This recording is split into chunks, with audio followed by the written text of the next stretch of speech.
Alright, Zerg friends, it's your boy Fenner here, and we're going to be doing a bit of replay analysis today. So, the other day, I think it was Thursday, I was doing like a big analysis day on my stream over on Twitch, and we're going through loads and loads of viewer replays that were submitted via the Reddit thread that I put up. But unfortunately, I couldn't get through them all. There was one left, and I said to the guy that I would analyze it on my YouTube channel, which is what I'm gonna do right now. So what we're gonna do is we're gonna jump into this game real quick here. Oh yeah, unfortunately I don't remember what the guy's name was on Reddit. I do believe it was Rozes, but I might be wrong with that. So unfortunately, if you're not called Rozes, I apologize for forgetting your name. I just have a terrible memory. In the game, he's called Ben, and he's on Clan Clapper here. We got a ZvT, and we're just going to go through it real quick. I think this was a Gold League game, so probably going to be some macro errors that we can talk about here. So first off, we see the Overlord going across. Where's he going? Looks like straight to the natural. One problem you might run into on this map, if you just go straight to the ramp or straight here, is that if they just go for a one-racks, not this Reaper expand, which this guy's doing, then he can snipe your Overlord in around this position, as it can't get behind in time. So if you're scared of losing an Overlord to a one-racks, then send this Overlord straight to this position. It will survive every single time. In fact, this guy is pretty close, but yeah, I mean, he's pretty close. He might survive against a one-racks there. But yeah, just back here, and then you can poke in and see the expansion anyway. But if you go straight to this place as well, it will also die to the one-racks, as he'll just lift his barracks and kill it. So you do have to go straight here if you want to survive against that. Second Overlord looks like he's going to go around, kind of just stuck at the third base there. Generally, I send my second one around the side of the map over to this third base here, as this one is sometimes taken, and this guy can check out the other base anyway, so that guy will help out a lot there. Can poop on that a bit later if you need to as well. Looks like we've got a gas opener here for Ben, or Rozes. I think he was called Rozes. I'm just going to call him Ben throughout this, because I don't know if Rozes was his actual name. I feel really bad about that. I just had a terrible memory with names, guys. I had to delete the Reddit thread as well, because that's the rules on all things there, is that you got to delete the thread if you finish streaming. So anyway, gas opener here. Usually with the gas opener, that means it's going to be a Zergling-based opener. I think if you're going to go for roaches, you should just open with the gasless. It just times out a lot better. One thing we haven't done here, Mr. Ben, is we haven't opened 6 links. So generally, almost every ZvT nowadays, you're going to be opening with 6 links because almost everyone opens a Reaper. If it's a one-racks, if it's a CC first, you can get less. But in this scenario, we should have seen that it's a Reaper as well. So how would we have known that? That's a very important thing to know. So from the expansion timing, we can tell pretty much every Terran build. Now this guy's actually doing something weird here.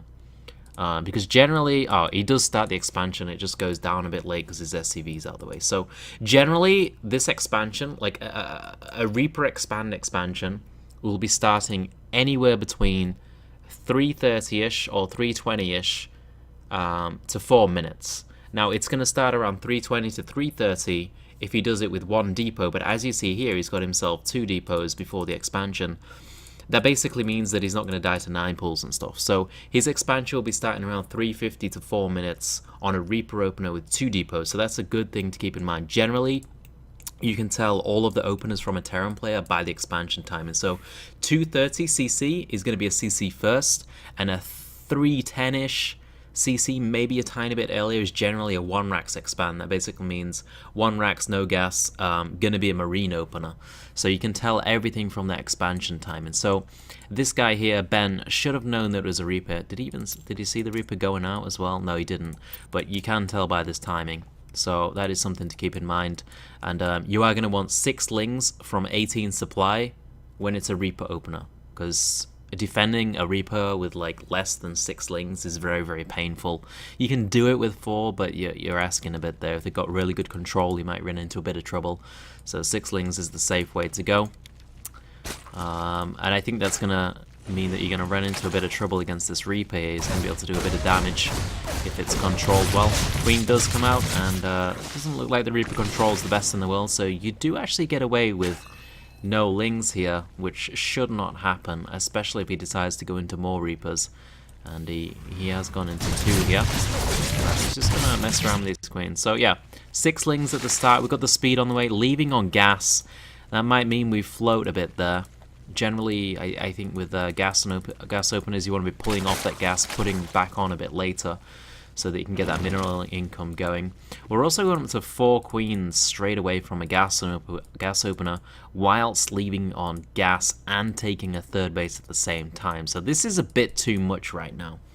This is what I was talking about. Like, generally you pull off so you've got more minerals, and even if you pull off and you've got more minerals, then you still want to go for the 3 queen, and then add an extra 2 queens later on after this expansion starts from the natural hatchery. Because if you're doing all this at once, you're gonna be seeing that you can't actually spend all of your lava right now. You've still got a bit left, and yeah, this one's about to pop as well. We've only got 100 minerals. We've got 200 gas in the bank, which we're not actually going to use for a long time. So generally with this opener, you want to pull off that gas. Only open with 3 queens, so after the first 2, just start one on your natural here, and then once that one finishes on natural, then you can start another one and then another one. You will want 5 queens eventually, but you don't need 4 straight off. It's going to cut into your economy too much when you get in speed this fast. The expansion timing would be fine if everything else was fine as well, but as it is, this is, again, is going to cut into your economy quite a bit here. So yeah, you'll see once this pops, you're not actually going to be able to spend everything. There we go. Yeah, everything looks okay-ish though. It's not crazy. I mean, this is a Gold League game, so the macro isn't going to be perfect, but it does actually look fairly good at this point. 2 more Overlords on the way. You want to be looking for some more gas soon. There we go. As we do oversaturate on there, want to get a bit more gas. Still poking around the base here. Generally with Zergling openers, I think you need to sack an Overlord at some point, or at least figure out what they're doing. If you don't know what they're doing, we need to get a sack in, which is why I would have liked this Overlord down here, and then you can just fly straight in and see that 3rd CC. But with Ling openers are a lot more fragile than Roach openers, which is why I say this. I think with a Roach opener you can get away with no Overlord sack or anything like that. But if a big Hellbat timing comes out really quickly or something like that against a Ling opener and you're not prepared for it, you're going to get screwed over. Any big 2-base timing is going to hurt you a lot as well. So definitely get an Overlord in there at some point around 6:30 to 7 minutes. Get him in there. Generally the 3rd CC, if it's a standard 3cc build, the CC will be starting at 5 minutes 30, so 6 minutes around that time. If there's no 3rd CC, it's probably some kind of 2-base aggression. Yeah, just something to keep in mind there. Because you're going to get away without sacking the Overlord in most games, but there will be some games where that just comes and screws you over. Now this game does go for a long time, so I'm just going to speed it up a bit here. Keep an eye on the macro.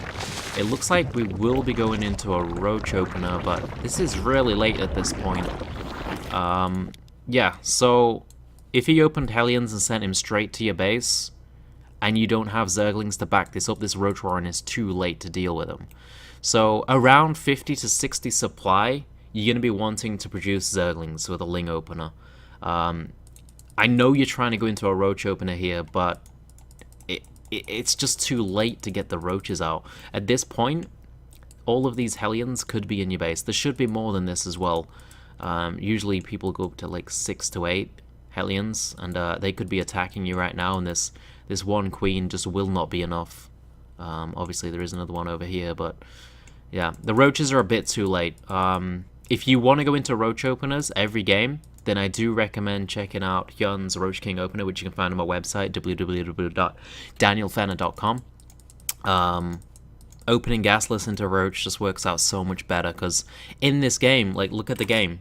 We've produced 2 Zerglings, and we've got Zergling speed. So it's like, we spent 100 on Zergling speed really early. It's not just 100 either, it's the timing that, like, you're getting gas so early, it really cuts into your economy. You can't get as many queens, it slows down the Roach Warren going down, everything basically. So I really prefer gasless into Roach if you're going to go into Roach. If not, just get the 16 Zerglings for the defense. And then if you want to go into Roaches in the mid-game, get it a bit later on. But definitely just use the Zerglings if you're opening with speed there. With that said, this should be okay. The upgrades are a bit late. That's one thing about opening speed as well, is because you're delaying everything, that means the upgrades are getting delayed, and the most important part of a Roach Hydra based play is the timing of the upgrades. So the goal is, with Roach Hydra, to always hit when you've got the upgrade lead. So when your 1-1 hits, you're in his face with the roaches and you're smashing him down when he's still got 0-0. In this case, in this game, it's not going to happen just because of how your opener has gone.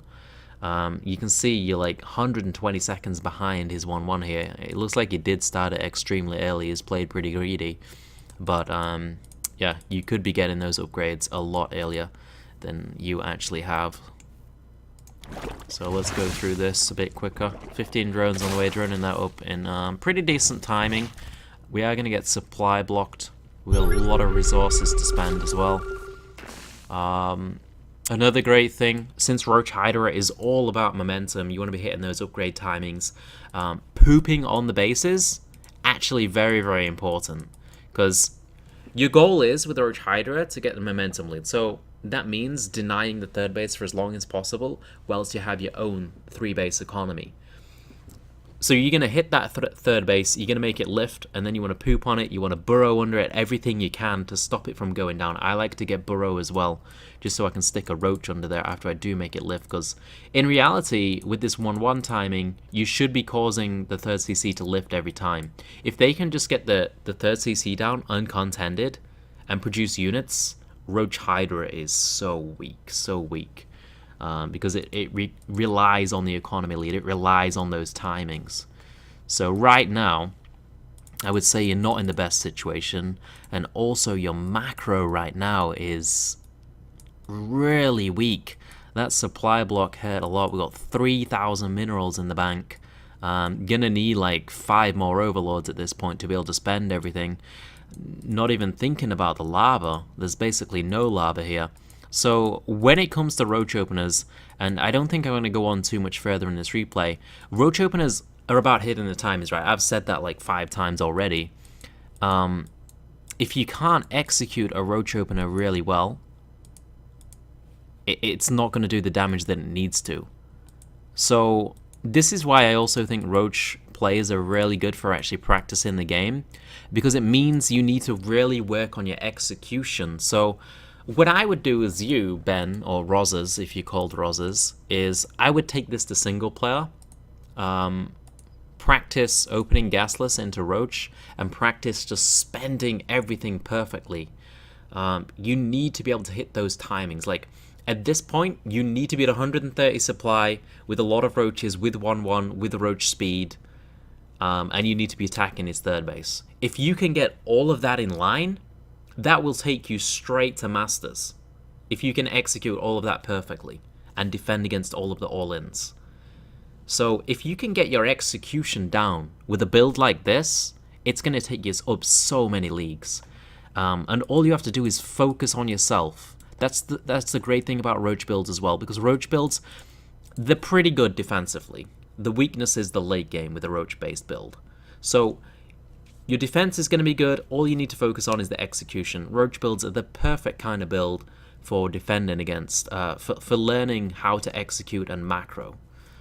So I think if you get everything down, this will go a lot better. I'm going to speed through this really quickly just to see how it ends up. But looking at the float right now, I think it's going to come down to just not being able to spend everything properly.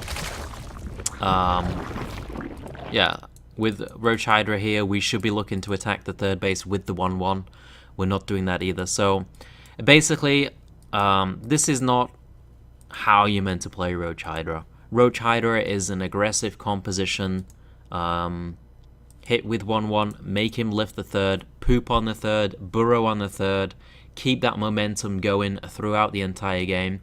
After you feel like your 1-1 timing is not going to do any more damage, wait for your 2-2, a couple of Hydras, hit with the 2-2 timing, and then the next phase after that is going into the late game, which is going into Vipers or Infestors. So whilst you're hitting the 2-2 timing, you got the Infestation pit going down, you're looking for Vipers or Infestors to take you into the late game and even later game. I found that Broodlords are a good switch as well, but if you're not doing damage with the first two timings, Roach Hydra really starts to drop off. You've got to be constantly trading units, like a 200-200 Terran army against a 200-200 Roach Hydra army. The Roach Hydra army is going to get demolished without any support from Vipers or Broodlords or things like that. So I don't think there's too much point in looking at the rest of this game. I realize there's 20 more minutes to the game, but I think the key points here are the execution and the theory behind playing Roach Hydra in ZvT. So I think I've gone over all of those, so yeah, I think that's good. There's a lot to work on. There's a lot to work on here, and I think everything I've gone through will give you a good idea of what to actually work on. Look for the Roach King build on my website, and just remember that Roach Hydra is all about aggression. You can't stop. So I hope that helped you out, Roses. Sorry that I couldn't do it on my stream. Hopefully you actually find this replay analysis as well. Thanks for watching, guys, and I will see you next time. But whatever, hit the subscription button below the YouTube video if you enjoyed this and you want to see more content. Peace, guys.